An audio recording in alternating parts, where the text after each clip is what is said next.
All right, today we are jumping into the very first Hermetic principle, which is called mentalism. We're going to look at how this really ancient idea can actually be an incredibly practical tool for your life right now. It's one of those concepts that, once it clicks, can seriously shift how you experience, well, everything. So let's get right into it. So let me ask you a question.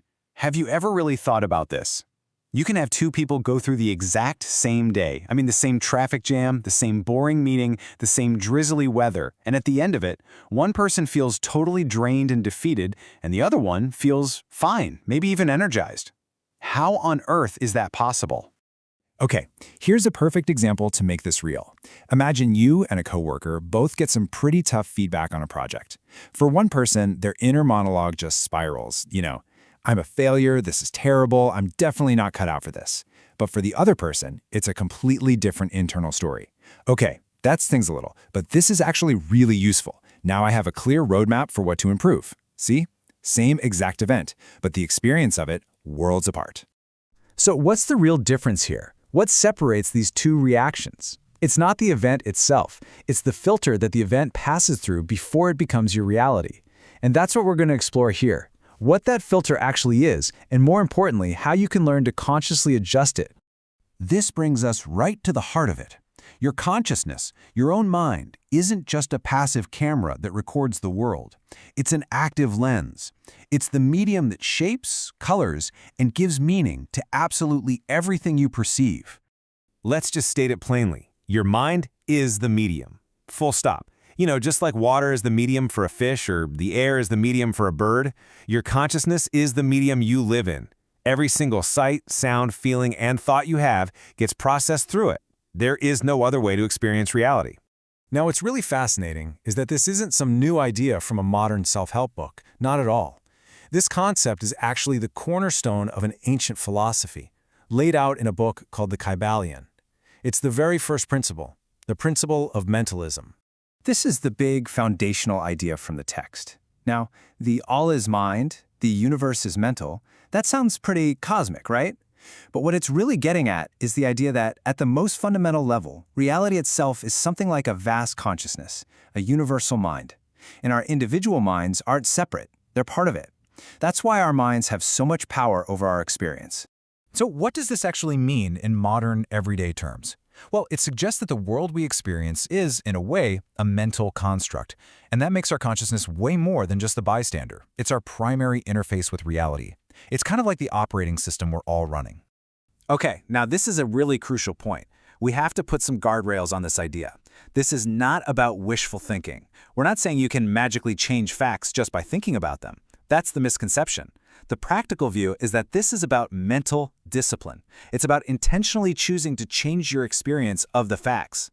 And what's so cool is how this ancient way of thinking lines up so perfectly with modern psychology.